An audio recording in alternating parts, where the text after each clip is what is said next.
All right, Brent, I'm challenging you to a summoner test battle. Hell yeah, let's do this. I love summoner test battles. Yeah, right here, right now, with our avatars in this location at this point of time. What's our subject? It's anime and animation research studies. Hell yeah, I'm pretty good at that. You know, I think my test score is a little bit higher, though. I don't know about that. I'm summoning my avatar. I'm summoning my avatar. Let's go. Summon! Summon!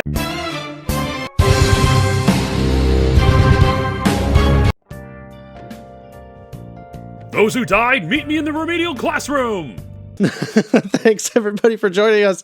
Welcome to another episode of the Men of Zen, an animation research podcast. My name is Brent. And I'm Phil, the probationary student of Class F. We're here today talking about a fun anime. I liked this one enough. It was fun for me. We're talking about Baka and Test. Which, Baka and Test. Baka, if you did not know, for anybody who's not a giant weeb, Baka means idiot. And it gets thrown around all the time. That used to be a pretty hot buzzword like a year or two ago. It seemed like it was all over TikTok. Like, you smell like a baka. See, it's like whenever I'm listening to subbed anime or watching it, I look away and I hear that word. I'm like, I understood that. Hey, I know what that means. That's one of the only words I know. Idiot. Exactly. So I liked this show to a point. Okay, I will say okay. Drop your facts. Let me hear them. The fact that I'm going to put out there is that this show does have a plot, right? And we'll get to what that plot is. But that plot only exists in approximately 5 episodes out of 2 seasons. It's like the show forgets that it has a plot and is like, you know what? Let's just go do this other fun shit instead. Okay, now I need to know what plot you're talking about. Because if it's what I'm thinking of, I swear there was more than 5 episodes. Oh, no, there really is not. Anything to do with the actual avatars or the actual avatar battles, they practically don't exist. All of season 2, except for the last 2 episodes, was basically them having a beach party and then trying to figure out who was the blackmailer. Yeah, the blackmailer with the cameras and getting into the girls. And the burn mark on their butt. Yeah, and the burn mark on their butt. That's how many episodes does that cover? That's almost all of season 2. There was Avatar fighting in that. I literally just watched that. Yeah, barely. But okay, and even then, season 2 doesn't get to the finale. You have to watch a couple OVAs that are that's actually where the core of the battling is, and that was cool. I did like those OVAs. I thought that was neat. And season 1 is really cool. It makes it feel like it's gonna build up to just a whole shit ton of crazy battle scenes with these different classrooms and stuff, and then it doesn't. They're like, let's go to the beach, and then the boys get in trouble for looking at other girls. And it's an anime, and you know what happens in almost every anime? Story? Beach episode. That is true, but there's always a mandatory beach episode, especially if there is in an anime with busty babes. Yep. And you know what? I know people are probably listening to this what the hell are they even talking about? Avatars? Burn marks on butts? What fighting? What's going on here? Let's talk about Baka and Test and give you a little bit of a rundown of the story. That way you can understand, or I guess the world of Baka and Test. You can understand what the hell we're talking about. True. So Baka and Test is a delightful anime series that it is fun. It is very lighthearted. The series gained a lot of popularity among anime enthusiasts due to its humorous and witty approach to storytelling. The series is based on a light novel written by Kenji Inoue. I think that's how you pronounce his name. Yeah, Inoue. And illustrated by Yui Haga. The anime was produced by Silver Link and directed by Shin Onuma. The manga was published by Interbrain with a total of 18 novels published from January 2007 to March of 2015 under its Famitsu Bunko imprint. That's kind of crazy how long that anime went, because I remember watching this anime. Well, sorry, not the anime, the manga. I'm surprised the manga went for so long because I was watching this in high school. Oh, yeah? Yeah, this is where I first watched Baka and Test. Well, that would kind of make sense because you didn't graduate until like what, 08, 09? 10, like 2010. 2010. Okay, well, I mean that makes sense if this like January 2007. The last year or two, you probably would have found out about it as it slowly enters like the stateside. And that was still early 2000s where anime wasn't quite as deeply rooted into our culture as it is now. We were made fun of. Now it's cool to like it. Now it's cool. We were here first. This is mine. You back off. So what we watched was so there's 2 seasons of this. Initially, there was just a 13-episode anime television series that was produced by Silverlink, broadcasting from January to March of 2010 of 2010. 2010, baby. This was quickly followed by a 2-episode original video animation series in February of 2011 titled Baka to Test to Shonkanju Matsuri, and then a second 13-episode anime television series titled Baka to Test to Shokanju Ni, which broadcasted from July to September 2011. Baka and Test additionally received 3 manga adaptations produced by Interbrain, Famitsu, Comic Clear, and Kadokawa Shonen, and in an episode in Shonen Ace. Wow, this is a Monday for us guys. Yeah, I just got off work. I got a new job. Hey, congrats, buddy. Thank you. Hopefully I win. Hopefully you win in life. There was also a PlayStation Portable video game. I need it. Released in December of 2012. I'm surprised you don't have that. I didn't know it existed. Now I need it. So we have a little bit of information before we actually get into like the plot, and I'm going to tell you right now, Kenji Inoue, the man is a ghost. He has no information. There was a tiny paragraph I managed to find about the guy, but nothing is confirmable, so I was just like, forget it. Like it wasn't even worth like we don't talk about the things that have not been confirmed because we try to be respectful. Yeah, there was no sources for that, so I didn't want to talk about it. But something that I did think that we could supplement some bullshit with, I had never heard of Interbrain before. Which they're a Japanese publisher. They are another division of Kadokawa Future Publishing, founded on the 30th of January 1987. So the year I was born. Cool, right? Brent, are you Interbrain? Maybe. Magazines published by Interbrain are generally focused on video games and computer entertainment, as well as video game and strategy guides. In addition, the company publishes a small section of anime art book. There's Bee's Log, which is a magazine focused on female gamers. Tech Win DVDs, a magazine aimed specifically to PC users. It comes with 2 CD-ROMs worth of goodies and information. CD-ROMs. Hey. I don't even say, like, ROM drives aren't even like a thing in computers anymore. You have to like ask for one. I know. Or you have to buy it separately. I'm super upset about that. I'm not. I don't miss it at all. Physical media matters. They were well, that shit was like the first thing to break on any computer. Be like, oh, my drive's shitting out. So now you don't have one to shit out. Well, you know what? We should have demanded they make better ones. I'm just saying. They also had Tech, I think it's Tech Gion, a CD-ROM magazine focused on adult video games. Magic Q, a seinen visual entertainment manga based on female game characters. Comic Beam. Comic Beam was formerly known as ASC2 Comic. It is a seinen manga magazine filled with original manga. There's another one called Harta, Monthly Arcadia, a 2000 monthly magazine focused on arcade game machines. I think that would have been really cool. Sarabure, which is a horse racing magazine. Famitsu Connect On, a magazine focused on online video games, and Logout Table Talk RPG series, a tabletop role-playing game magazine. I thought that was pretty cool.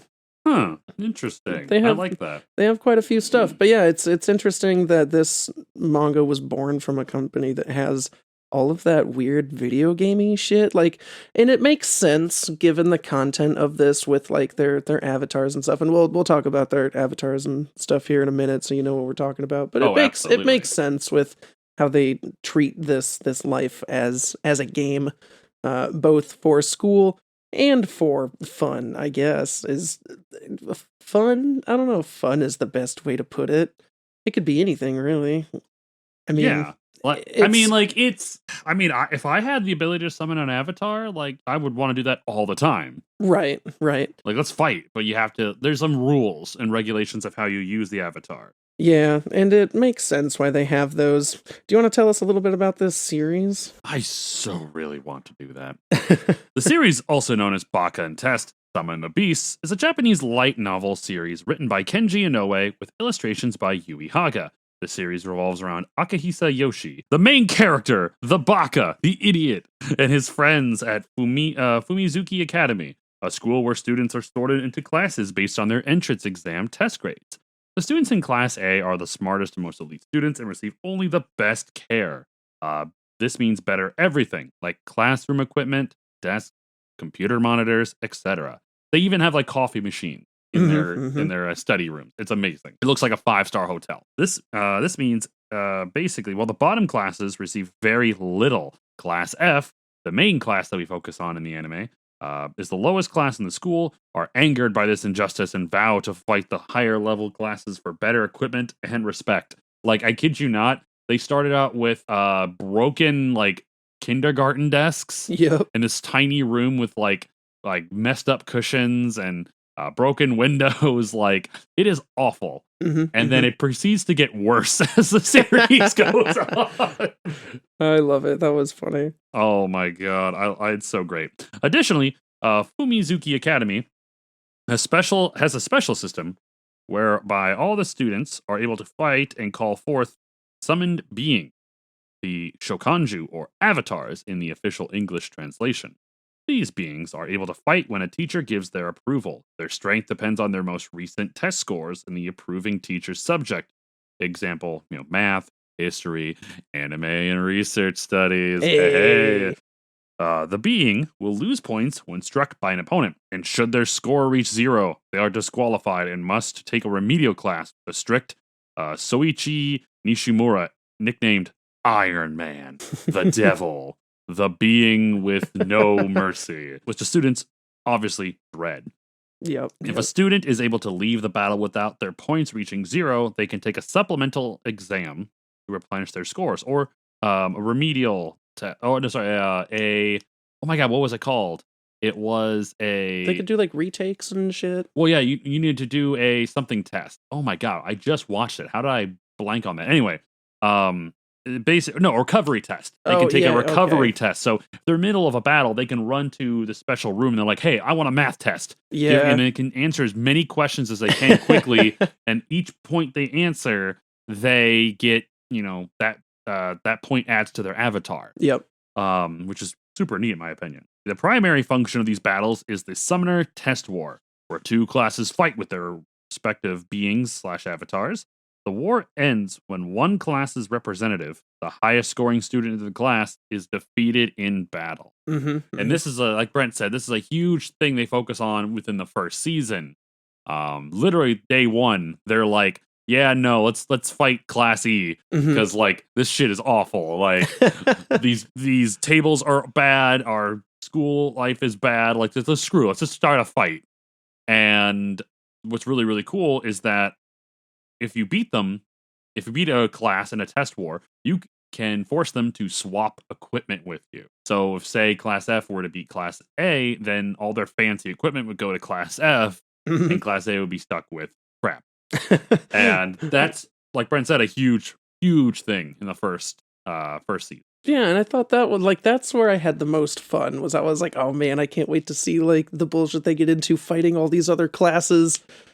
And it doesn't really happen. Like, they have, like, little scuffles that use their avatars, but not for, like, the use of, procuring new shit for your classroom and trying to better yourself. It's so they can do shit like spy on girls in the in their bathroom, or hey, there was a reason for that. Or like fighting boys in the hall for trying to spy on you in the bathroom, and like little shit like that. Like they don't really use them for anything that like the series implies that it's gonna be. Like I thought this was gonna be like Pokemon, but instead of like, you know, just monster battles, it was with, you know, your little avatar, and now it's like, I don't know. It kind of turned into a side project where I mean, I do understand that they want to focus on the humor.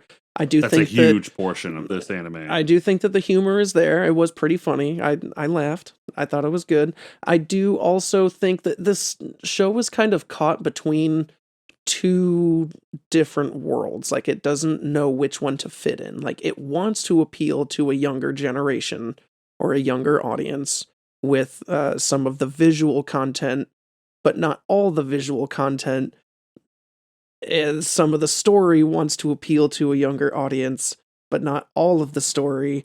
And there's a lot of overtly like sexual innuendos. There's and shit. So much. There's like a truckload. Someone hit this anime with a horny stick because good Lord, I don't remember. I remember as in high school watching this and getting like, oh yeah, there's some funny like stuff they talk about, you know, like boobs and butts, and we'll talk about some of the characters when we get into the characters here, but yeah, like watching it again, I'm noticing there's way more. And it's a very deceptive thing because when you look at the anime and the art style, you would think, oh, this is a cutesy, you know, slice of life anime with, you know, high schoolers and whatnot. But no, I mean, like they throw out, you know, a lot of adult subject matter. And these are supposed to be younger kids too. Like, yeah, this is like high school, like middle school into high school, like eighth grade, I think. Yeah, 8th grade and then into 8th grade starting. And it's like, yeah, this starts based off of because the beginning episode,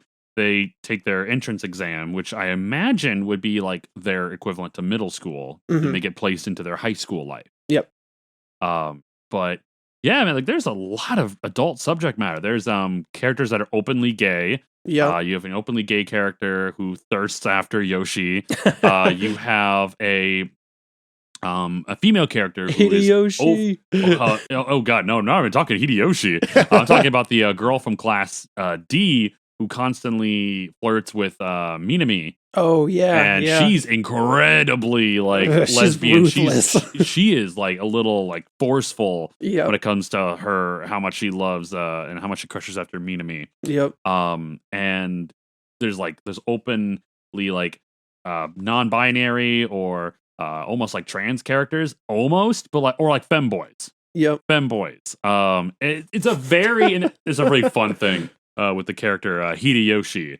He is the resident femboy. Yeah. In fact, he is our first character on the list here. No, we got more. Oh no, I mean, yeah, on the I list guess that I on see that, here, I have the pictures of the people, but oh yeah, no worries. But basically, the characters of show, the protagonist of the series, the main protagonist is Akahisa Yoshi, a student in Class F who is often portrayed as a bumbling idiot. Constantly reminded he's an idiot. Despite his seemingly low intelligence, Akahisa is a kind and selfless person who is always willing to help his friends. He is the leader of Class F, and it often, he's not the leader of Class F. He's like second in command of Class F. Yeah, well, I mean, like, in terms of, like, the shenanigans they get into... He typically is the one that kind of, like, leads them into battle. Yeah, he's the one that he's the instigator. He's not the class rep, he's not the class rep. Instigator. Right, oh my god, poor guy.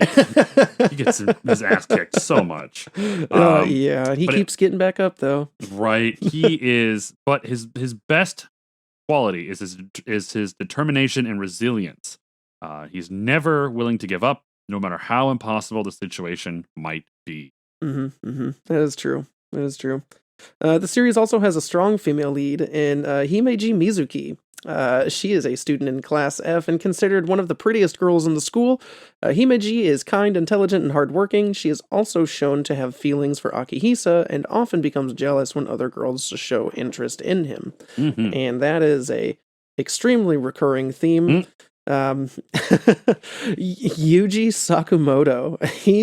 He's awesome. He's like he is the class rep. He is. And considering that these guys are supposed to be like in 8th grade, he looks like he should be in college.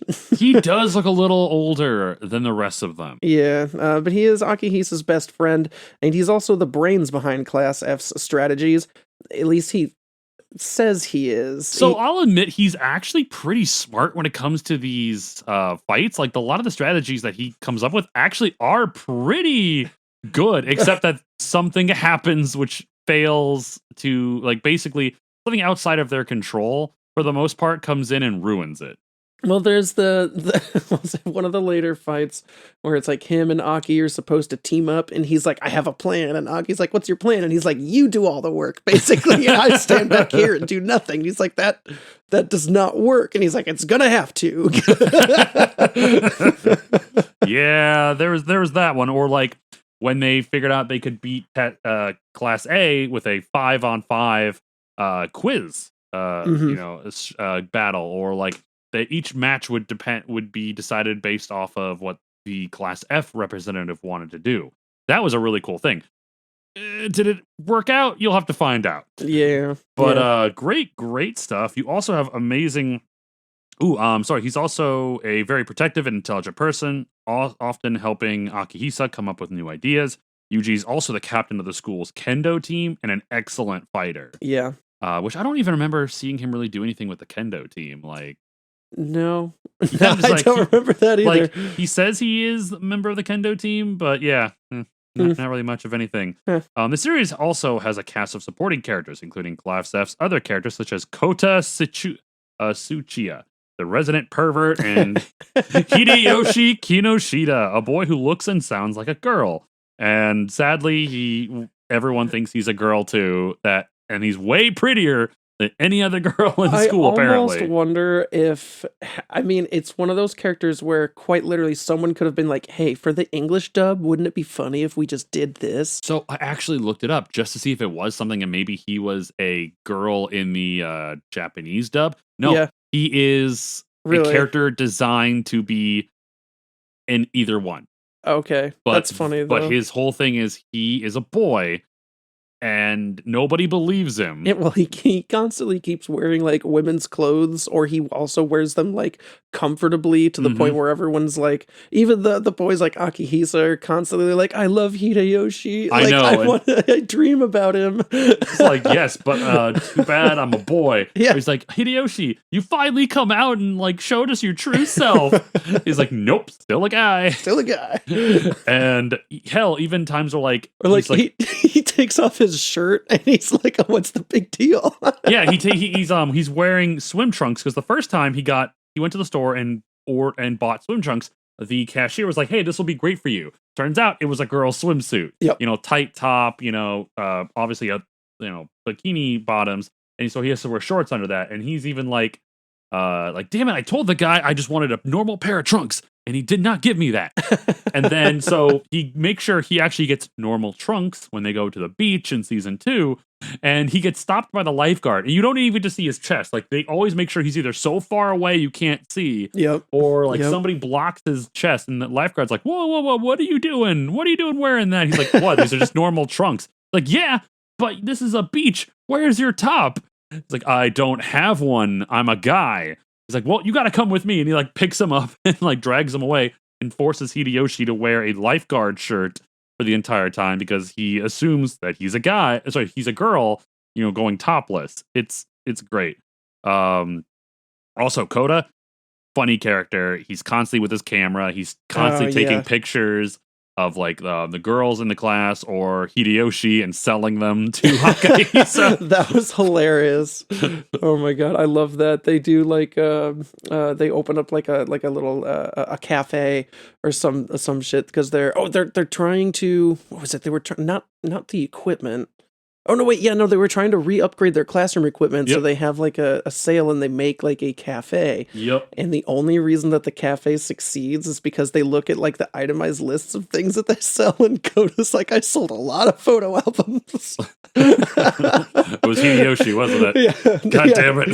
Akihisa's, like, looking through this, he's like, "What is all of this, like, miscellaneous? Like, I don't know what, like, none of these are items that we sell."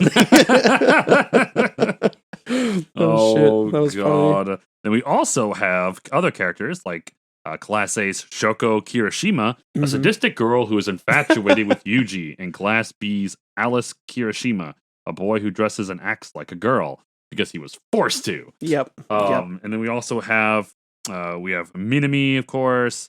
The other. Did we talk about Minami? No, we didn't talk about her. She is that Himaji's younger sister? Or, Minami is the other main character, the other main girl in the show. She is the more aggressive one of the two. She's constantly putting Yoshi in like back-breaking positions, like snapping his leg, snapping his arm, putting him in wrestling moves. Yeah. Because Akihisa is always like just talking shit about her because he says like, oh, because like in the first episode, he's like, oh, I'm so happy that we have a girl in our class. And if it has to be any girl, I'm glad it's you, Hideyoshi.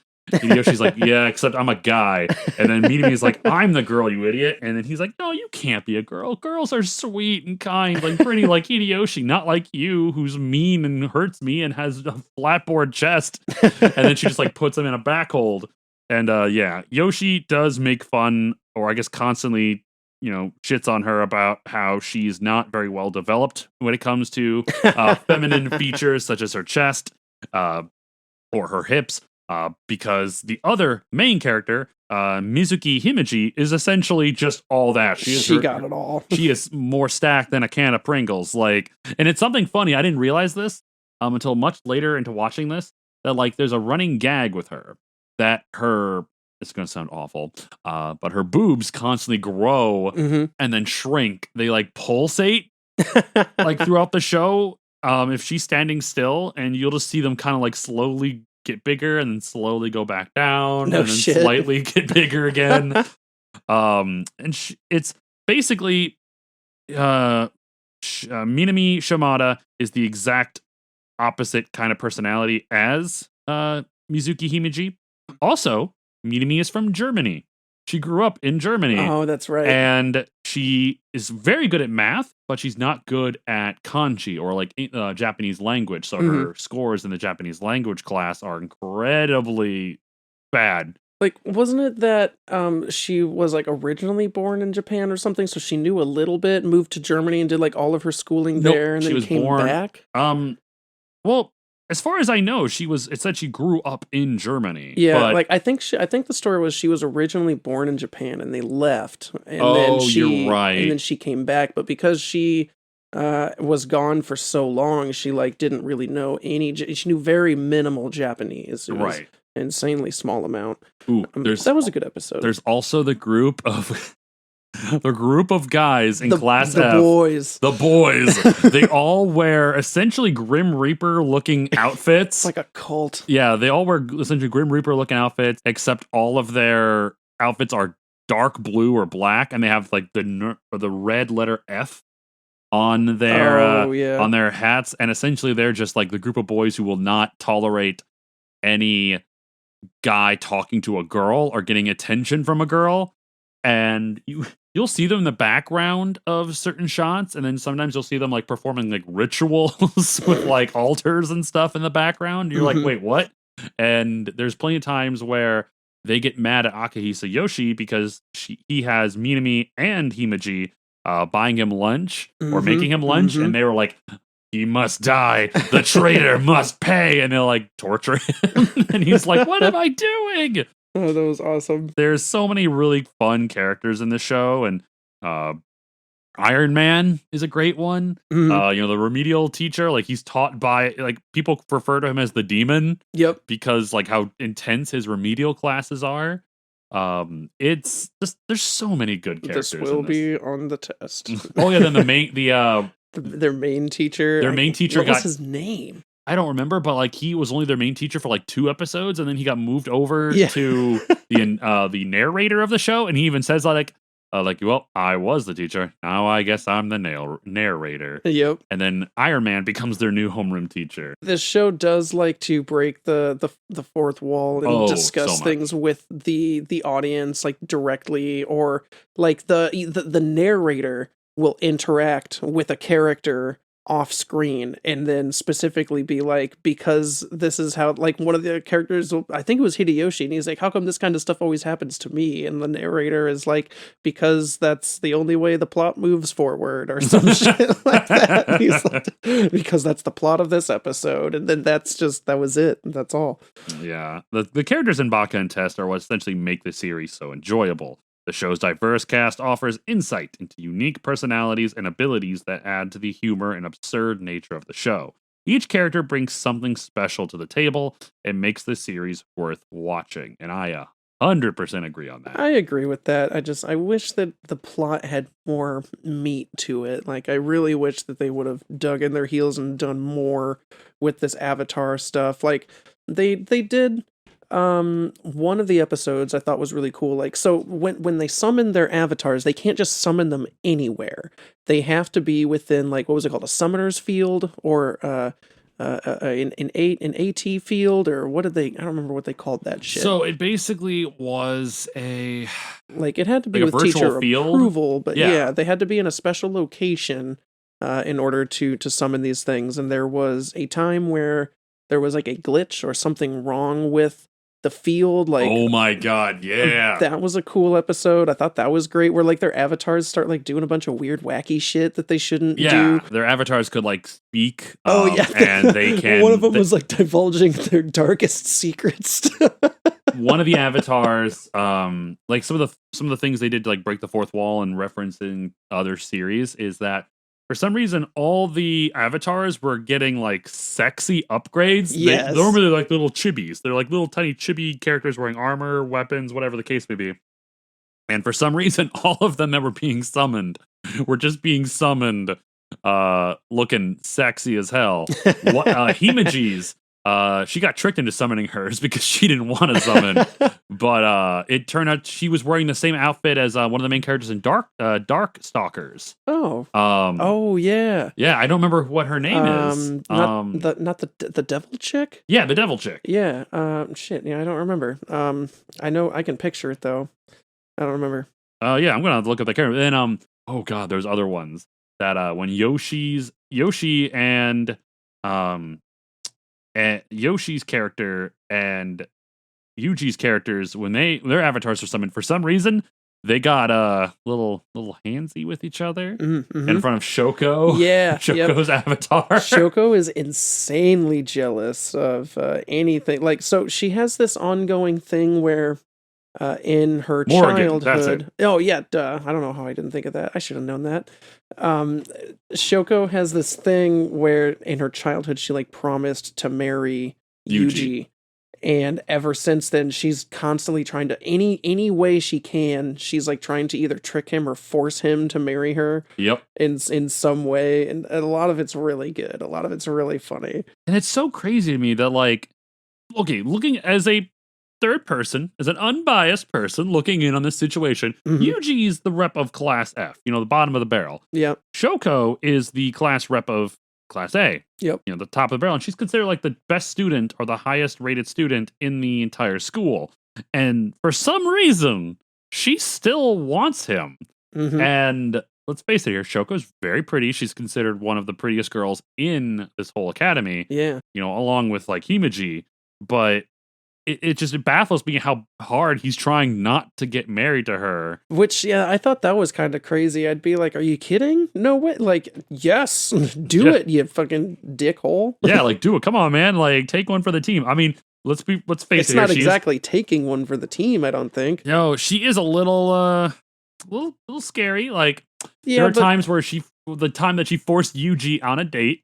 Right. And she bound him in a rope to drag him to the movies. Yep. And she said, you can pick whatever movie you want. And he says, oh, thank you. And then she's like, we're going to go see this movie. And it was like 3-hour long movie. And he's like, I don't want to be here for 3 hours. She's like, we're going to see it twice. And he's like, you're out of your damn mind. And then she like tases him to a point where like he's smoking on the ground, knocked out. And even the concession stand was like, one student and one knocked out person for, and then just, they kind of use that gag again in the same episode where she forces him once again to come back to the movies, and she forces him to watch a 7-hour long movie.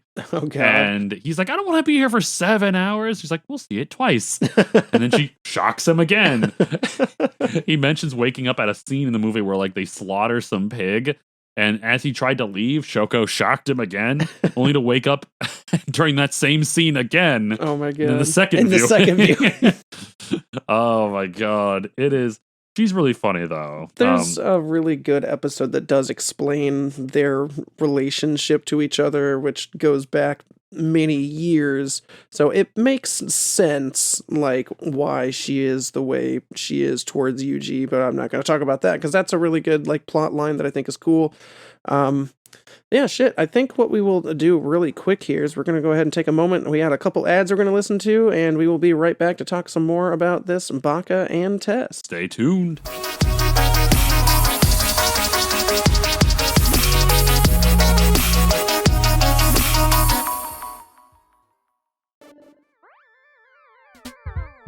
What's up, gamers? Birds and Swords here. I'm Micah. And I'm Alyssa. As part of the Barn Media Group, we bring you anything and everything from the world of video games. Are we experts? No. But do we play a lot of video games? Hell yeah, we do. So come check out our gaming podcast, Birds and Swords, for insight, opinions, top lists, and all the fun that comes with talking about games. Come laugh with us. Or at us. So bring your bird and your sword. Because it's Birds and Swords.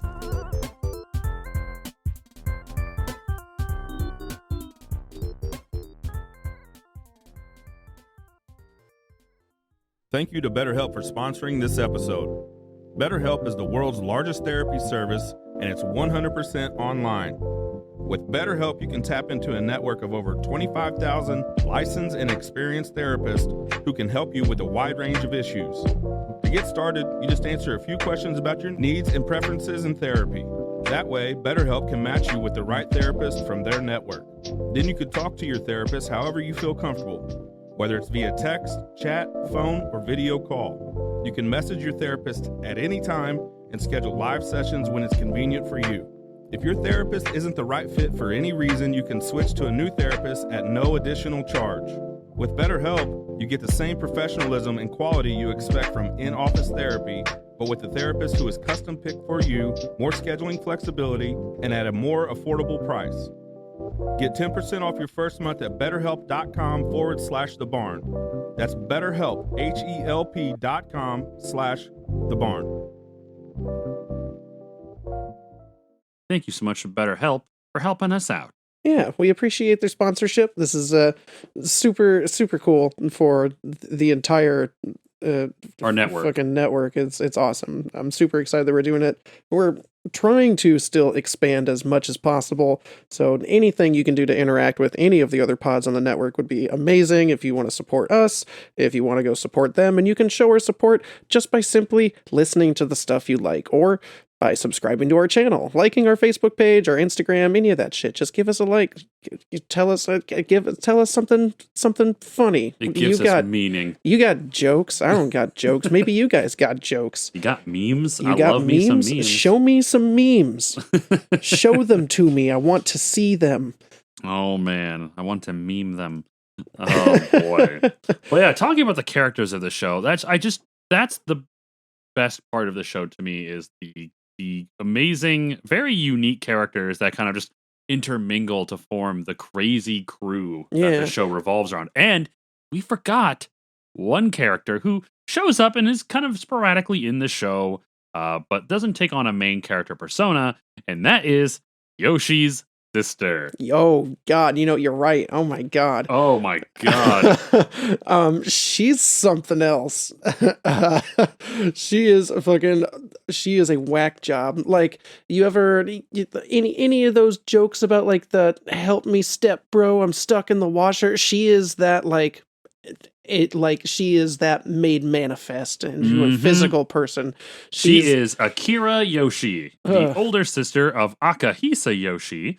She is 23 years old and is essentially a Harvard law student. Apparently, she is quite the character because she, we kind of made comments about how the rest of the, how Himeji is more stacked than a, can of Pringles.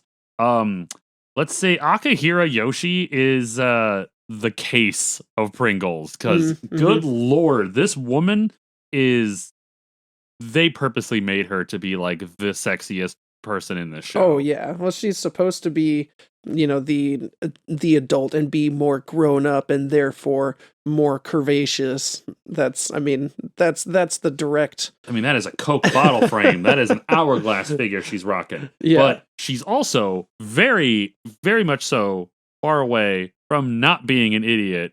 No, I'm sorry. Yeah, she is still an idiot, because during the first time we meet her, she literally shows up on Akihisa's doorstep because he lives alone. His parents live or work overseas. So, typical. Yeah, so he lives by himself and he gets a monthly allowance. Typical. His sister harem. comes in. Yeah, pretty much. His sister comes in to check on him every once in a while. She shows up and she's wearing nothing but a bathrobe. So she is like just busting out of a bathrobe, and she's like, hi there, Yoshi. Slams the door in front of her face immediately. And he's just like, oh God, it's my sister. Yep. And she just is lounging around in a bathrobe. And he's like, question, why the hell are you in a bathrobe? And she's like, well, because I was wearing a normal suit, but like it got so hot, I started to sweat, and I really didn't want to see my little brother being all sweaty and gross like that. So I changed into this because these are very absorbent and very breezy. And he's like, that really doesn't change the fact that you're wearing a bathrobe around town. Yeah. And she basically says, yeah, it would have been really awkward if there were more people on that train when I changed. And he's like, wait, what? And they shows a little she's scene an of her. exhibitionist. Is that it? So basically, she just was straight up like started to undress in a train full of people.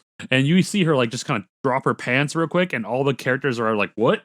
And then flashes, and all of them are just covered in blood, because they had bloody noses, and she's now wearing the robe. So basically, she changed clothes in front of a train full of people. You know who else changes clothes? Akihisa, when she changes his clothes while he sleeps, and she takes pictures of him in girls' clothing. Oh God! And he is so confused by like, what do you mean? I've never worn a skirt. And she's like, you did last night. And he's like, what do you mean? He's like, yeah. She's like, yeah, I can only get it halfway up still, but here it is. And she's like, why did you do this? She has a lot of rules set in place for Akihisa that he cannot interact with girls. He can interact with guys, though. She said that is perfectly okay. She will take away like points or privileges if he isn't living the life of a model student. She's quite the character. She is a kind and caring sister, but she does, I don't know if this is really like for show or if it's really her persona, but she's tried to like make out with him and like give him kisses or sleep in the same bed as him. The way she jokes, she wants it. Oh no, she basically is like, if you get it wrong, I'll give you a kiss.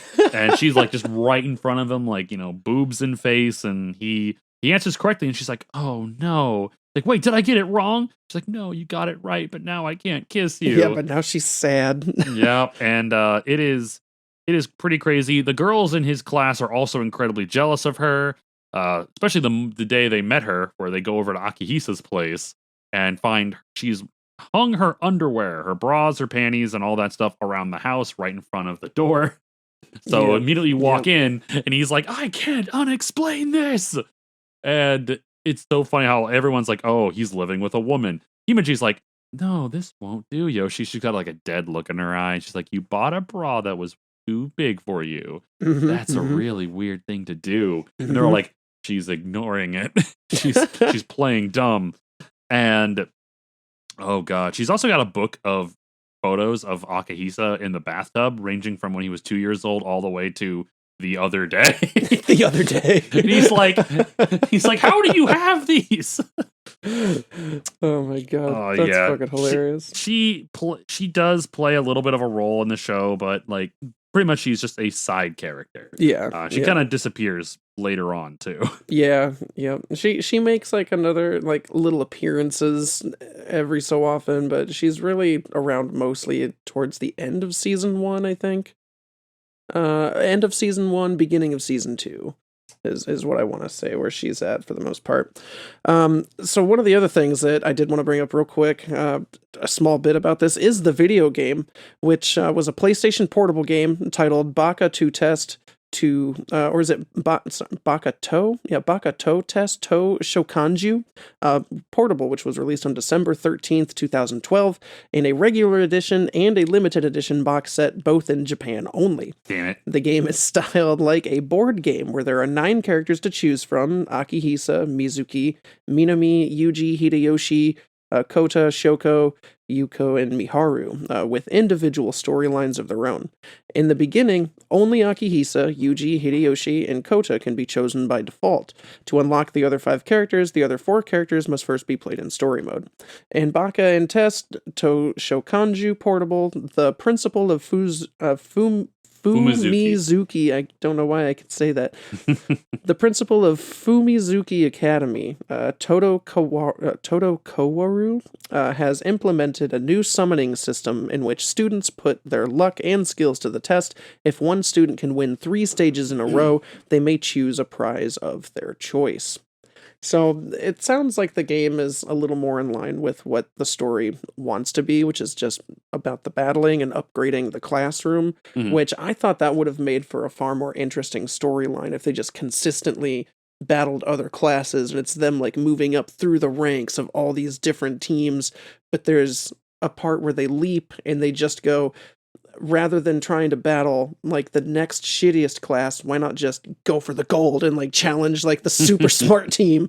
And that turns out to be a fun match, which is interesting, but I feel like they could have had more fun with it by actually taking their time and building up to something that was a little more of like a slice of life action battler than just treating it like a harem anime with a little bit of like spice. They do mention that they can't do a test war immediately. If they lose, they can't declare anything for at least 3 months. Yeah. Yep. So you got to fill that time, doing something. And I feel like the gang does get into some wacky antics. Yeah. And it's just really neat to see what they all come up with. I thought that was interesting. Do you want to tell us a little bit about the artist? Yeah, absolutely. He's got a very small amount. Ooh, dang, he's also a ghost. Yeah. God, these guys come in here, literally make an anime about horny teens, and then they leave. Yeah, their work tells more about them than they know. The artist, Yui Haga, is a Japanese light novel, manga, and anime artist. Their most famous work is Baka and Test, which inspired a 2-series anime and a video game for the PlayStation Portable that we just talked about. They are also responsible for Astarote no Omocha and Sakura Nadeshiko. And additionally, they were responsible for the ending illustrations in Nisei Monogata. Oh my god, yeah, what I think it's Nisei Monogatari. Yeah, yep. Yeah, and I've heard that name before. What? I forgot to look that up, but I have heard that name before. One of the things I thought was interesting was the Astarote no Omocha. So I did look into what a little bit of that is. It's a medieval fantasy world revolving around this city or town of Alfheimer, and the succubus princess Astarote Igvar, I think is how you would pronounce that. Ygvar? Igvar. The first princess of the kingdom of Igvarland has just reached the age of 10. Yikes. 10 years old is a special age for a young succubus, as it is when they are traditionally expected to form a male harem. Cool. The princess, however, bears a great dislike against men, and they only agree to create a harem if a human male is to join, as humans are said to be extinct. However, her followers are able to find a human male named Naoya Tohara, who, along with his daughter Asuha, is brought to the monster realm to be part of her harem. Weird. Dang. There's another little bit that I don't know if I wanted to include, but I thought it would be kind of funny. Maybe I'll bring it up anyway. I don't know. You know, we're adults here. We're all adults that's listening. True. This is, so do you, in their world, do you know what succubi is? That the multiple form for succubus? Do you know what a succubus needs to live? Love? Jism. Oh no. Oh no, bro. You think I'm kidding? Nope. That's like they need it. They crave it. That's why they need a male harem. Oh no, bro. They need it to survive. Oh my god. I couldn't believe it. I was like, okay, I don't think I'll be reading this one anytime soon. I need a shower. A lot of them. I'm unclean. Jesus Christ. Oh my god. But no, man. Tell that. What's that? Ooh, what's that last little bit you got right there? Yeah, no, it's just a small thing. It's just like to wrap up like Baka and Test the anime because it's pretty short. So this is going to be a shorter-ish episode. Sorry, guys, we don't have a shit ton left. Baka and Test is an anime that not only entertains but also has an underlying message about the unfairness of the education system's hierarchy and class structures. The anime's humor, unique premise, and character development make it a must-watch for any anime fan. If you're in need of a good laugh and a lighthearted watch, Baka and Test is the perfect series. Man, that is 100% factual. Like, I remember, high school obviously was a crazy time. I was, a lot of high school kids are depressed, and Baka and Test was one of those shows that like I could throw on and just have a nice lighthearted romp. And the antics were so funny. There's so many things that happen in this show. There's so many things that like the show just constantly goes and goes. There's really any downtime in any episode. There's always something happening, and the characters are all unique, funny, and it's just there's so many like fourth wall breaking moments and references to older anime. In fact, there's an episode where Akahisa gets hurt, and he is in the same position as Yamcha was in Dragon Ball Z when he got blown up by the Cybermen. Oh, he's in that crater, just like the same position. I saw something about that on Facebook. Did you know? I think it's in China. They have a gigantic ass statue, like a fucking huge, like 2 to 3 story tall statue of Yamcha, just in that pose on the ground. It's fucking massive. There's another part where the reference to Code Geass, I think Lelouch is the main character of that one. I've never seen that one yet. When Kota is trying to convince Akahisa to buy pictures that he took of Hideyoshi, there's a brief moment where like it skips over to him, and he's got the eye that Lelouch had. Oh yeah, I actually got it right in front of me, right here on this. Oh yeah, okay, I remember that. I didn't know that was okay. That would make sense. Yep. It's just a bunch of like really goofy like not fourth wall breaking, but like references to older other anime. There's a lot of times where the animation style will change. Sometimes it'll be way more realistic and more serious, while other times it's more of a romantic, like this is that moment. Yuji does this a lot with Akahisa, where he tries to convince him to do something, where like he'll grab his shoulder and it will pan to a black, just pretty much like a white picture of Yuji, and he's trying to. It's like one of those scenes you would see in like romantic comedy or a romantic show, where he's like, you're the only one that can do this, Akahisa. You know that. They do this so many times throughout the anime, and Akahisa will be like, yeah, you're right. And then immediately comes back. He's like, you lied to me. Yeah. He's like, yeah, man, I can't believe you fell for that again. Like, he does that all the time, trying to like appeal to Akahisa. Oh, when he takes it, I forgot about in season 1, when he takes his tests, he relies on like these 2 special, like they're like pencils. Yep. Oh my God. Striker Sigma. He's like, yeah, when because these multiple choice tests, you know what I do? I rely on my 2 special weapons. And it's these pencils that like have, like A, B, C, D on them, and he rolls the pencil to determine what his answer will be. It's just Akahisa is such an idiot in a lot of other ways. Like, hell, he's like, can't believe I got into class F. I answered 1 in every 10 questions. It's like, what? Or how he blatantly cannot see that Minami and Himeji both crush on him so hard. Don't know why they do. Don't know why they do, but they do. He does not understand why. It's painful. It's painful to see sometimes. Oh my lord. Well, we got another fun segment that we did the last couple episodes, and I think this has been really fun, where we have asked ChatGPT to write us an episode about the current episode, or the current series we're discussing, along with the last series we discussed, which was Samurai Jack. So we can have Baka and Jack. Oh my god. Oh man, it's fucking amazing. Do you want to read this crossover? Yes, absolutely. All right, so Baka and Jack. In this crossover episode, Samurai Jack finds himself transported to the world of Baka and Test. As he explores the school, he encounters a group of students who are much more interested in having fun than studying. The leader of this group, Akahisa Yoshi, takes an instant liking to Jack and convinces him to join them in their hijinks. As they spend time together, Akahisa and Jack discover that they are more in common than they thought. Both idiots. No. Oh no. Despite their different backgrounds and experiences, they share a love of adventure and a desire to do what is right. You know, I can see that. Yep. I can see that. Truth. As they wander around the school, they encounter several different challenges. They must face off against rival groups of mischievous students, navigate dangerous traps, and even take on a giant robot that is wreaking havoc in the school. Throughout their adventures, Akahisa and Jack develop a strong bond of friendship and respect. They teach each other valuable lessons about bravery, determination, and the importance of helping others. In the end, Jack must say goodbye to his new friends and return to his own world. However, he leaves with a newfound appreciation for the value of having fun and the importance of balancing work and play.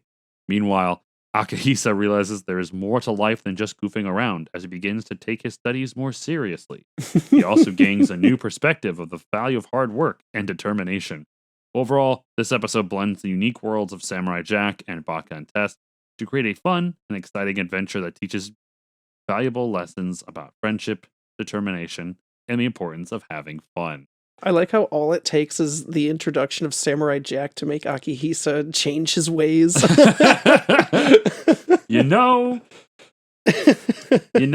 that nothing really happened in that episode, I'm not gonna lie, but like that's still a fun just time. I can just imagine him like hanging out with the crew and like, oh my god, that would watch. Do you think Jack would be right there trying to spy on the girls, like, oh, and what are we doing? Oh no, he would absolutely be like, this is unacceptable. Yeah.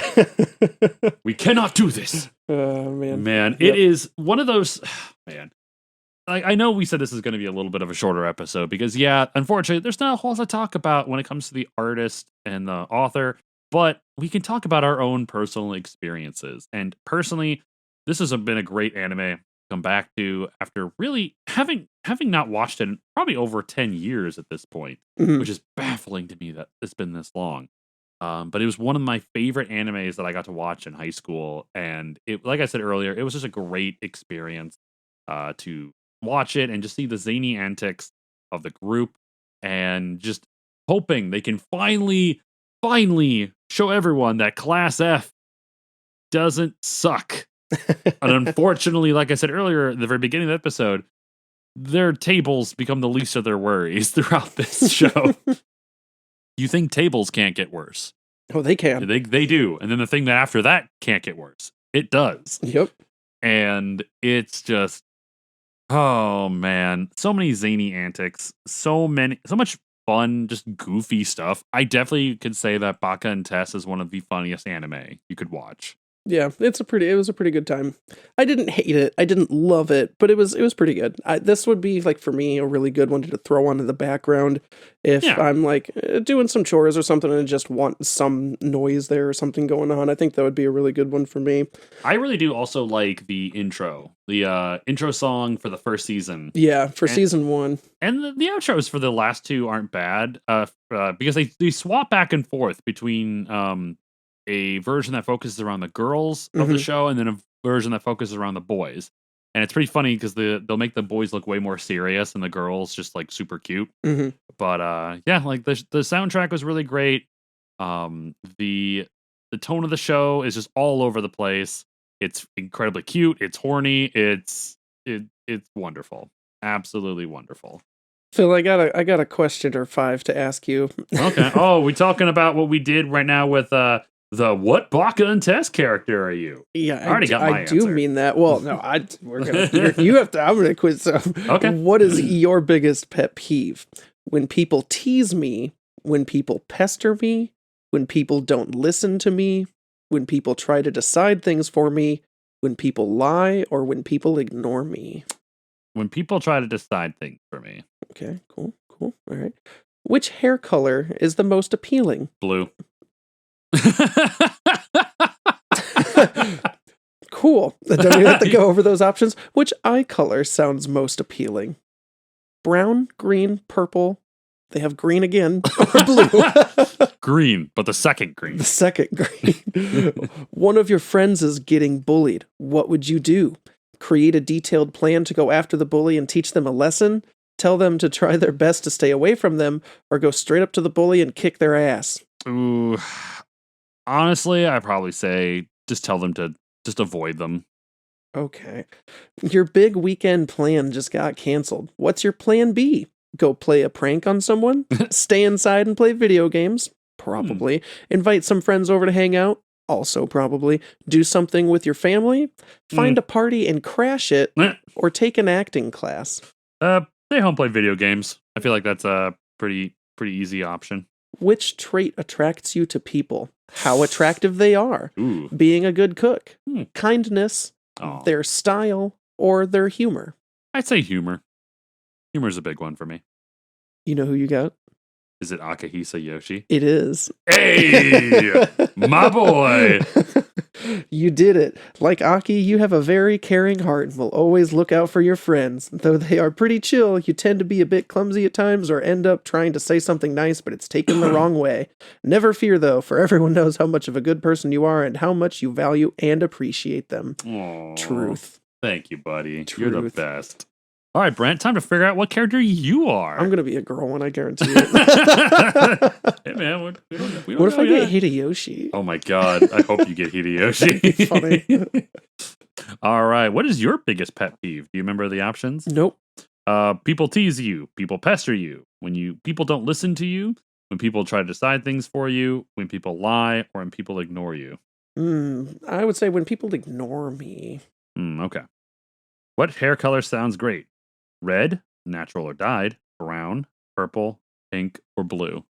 Now, is this supposed to be like if you could pick a color of your hair? For myself? Yeah. It would have to be blue. Blue? Okay. Yeah. Which eye color sounds most appealing? Brown, green, purple, green again, and blue. I want to go with purple just because that's not a normal, naturally occurring thing. That'd be pretty neat. One of your friends is getting bullied. What do? Create a detailed plan to go after the bully and teach him a lesson? Yep. Oh, you're just going after that one? Yep. All right, we're doing it. All right, what's your big weekend plans got canceled? What's your plan B? Go play a prank. Stay inside and play games. Invite some friends over to hang. Do something with your family. Find a party and crash it, or take an acting class. Nah, it's got to be video games. Yep. It has to be. All right, here. And then which trait attracts you to people? How attractive they are, being a good cook, kindness, their style, humorous, or butt. Or butt. I don't know. I feel like I'm stuck between humor and kindness. I think I would have to say overall kindness. Like, they can be funny, but they can also be dicks too. Yeah, so, I get that. All right, so kindness. You are. Who do you think you are? I have no idea. I couldn't even tell you. Is it Hideyoshi? You are Kota Tsuchiya. Okay, I mean that's not terrible. It could be worse. His other name, I guess, is Mussolini. Like Kota, you are a bit closed off when it comes to socializing with others. It's not that you don't like people, it's just that you prefer to spend more time alone than with others. You enjoy the occasional dirty joke and have a good laugh with friends. You know, that doesn't feel entirely wrong either. I was going to say, yeah. It doesn't feel entirely wrong. Not not too far from it. Oh, shit. Well, I think quickly to end this, there really isn't much of a Google review. There is something that I found just for general reviews on IMDb has this at a 7.2. My anime list has a 7.5. Lame. Yeah. I mean, I don't know. I feel like that's fair. I don't think this is the most amazing of anime. That's fair. I feel like it is pretty middle of the road. Like if you're just looking for something to kill time or like a show to watch in between shows, this feels like a good filler show for me. It's short and sweet. 2 seasons, 2 OVAs. And the seasons are only like 10, 13 episodes. 13 episodes. It's pretty short. It's a fun watch. I would recommend this to somebody looking for something, but again, it wouldn't be like the top of my list. So yeah, I understand that. I can agree with that. It's definitely one of those fun animes that I would recommend to someone, but you have to be in the right mindset. Yeah. Like I said, it does deal with a lot of more adult things than it looks. Like I said, Kitayoshi's twin sister, which we forgot to say, yeah, he has a twin sister in Class A. That one's fun. She reads doujinshi, which is essentially porn manga. Yep. And she does it. She reads yaoi. Mm-hmm. You know, guy on guy. Yep. And it's real funny when Yuji tricks Yoshi into being like, "Hey, I found your book. You know, you'll be like the nice guy." Mm-hmm. And he goes in there. He's like, I got your book. And he's waving at her. Oh yeah. And she screams and like beats the shit out of him. God. Let's see what other things they talk about. Kubo, another character who's a guy who has a crush on Yoshi, and there's a lot of little scenes with him, but it is it talks a lot about more adult things, and it's pretty neat. You never would imagine that a show like this would do that. Right. Yeah. Overall, I give it personally my opinion an 8 out of 10, but I think a 7 is that's more not too accurate. far out of line. Like an 8 and 7, they're pretty damn close. Right. I'd say so. I think that's fair. Well, hey, I want to thank everybody for listening to the show. I want to especially thank Schminkadelic for the use of our intro and outro. You can find more of his tunes on Spotify and Apple Music. Yeah, and I want to thank my good friend Amnestria, who helped do our cool little avatars for today's episode. Yep. Super cool artist, and she is a Twitch streamer. You can check her out on Twitch at Amnestria, AHMNESTRIA. You can check her out a couple times during the week. She's really funny, great artist, and once again, thank you so much for doing this for me. I really appreciate it, and especially in like a couple days you did this. Yeah, those things rock. They're cool. I love them. They're adorable. Oh man. But hey guys, thank you so much for watching this episode. It really means a lot to me. It means a lot to Brent, and it means a lot to Meatwad, who won't leave our house. It's my house too. No, it's not. I pay rent. You don't pay nothing. I just find piles of meat in places. Oh God. He just won't fucking leave. He won't leave. God. Like every time I call the cops and they come over, they're just like, nah, it's a pile of meat. We can't forcibly inject a pile of meat. Well, they try to arrest him and it just slips right through his meat lumps. Arms and his meat lumps. They can't arrest him. They literally can't pick him up. He's too greasy. All he does is upstairs all day, watches Paw Patrol. And he stinks. Yeah, he does. And it smells like raw everything around here. Raw chicken. One of these days we'll get him out.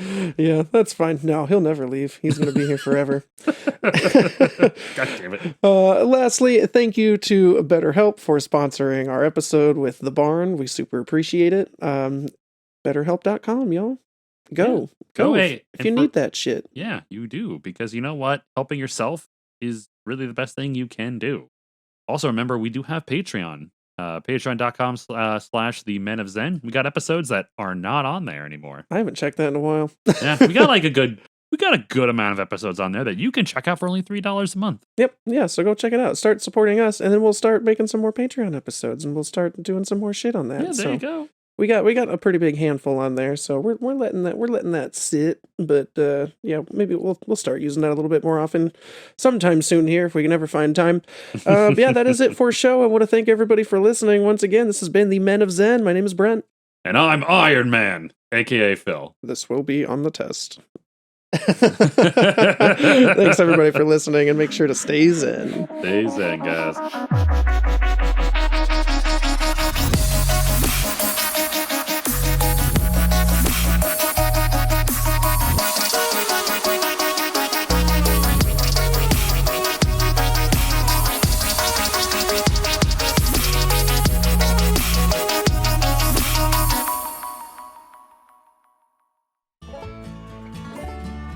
For more media entertainment podcasts like the one you just heard, check out The Barn. Anime, music, sports, and video games, The Barn has everything that you need.